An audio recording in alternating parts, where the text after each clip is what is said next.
Twitch was and is today pretty successful, but the result was entertainment mostly. Like the better the product was, the more we would entertain people and then, make money on the ad revenues and other things.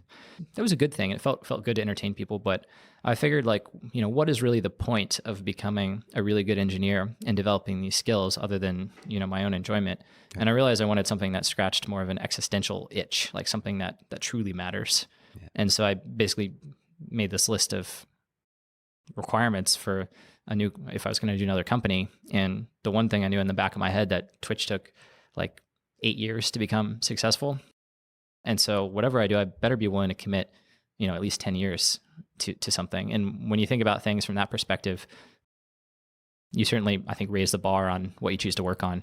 So for me, the three things were it had to be something where the technology itself determines the success of the product, like hard, really juicy technology problems, because that's what motivates me.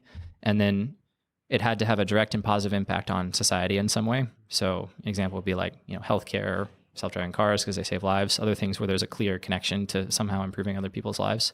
And the last one is it had to be a big business, because for the positive impact to matter, it's got to be at large scale. Yeah. And I was thinking about that for a while, and I made I tried writing a Gmail clone and looked at some other ideas.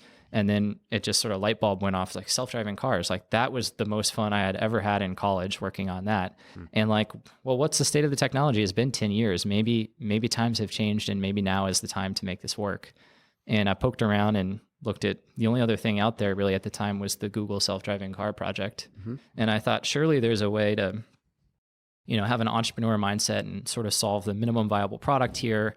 And so I just took the plunge right then and there and said, this is something I know I can commit 10 years to. It's probably the greatest applied AI problem of our generation. That's right. And if it works, it's going to be both a huge business and therefore probably the most positive impact I can possibly have on the world. So after that light bulb went off, I went all in on Cruise immediately and got to work.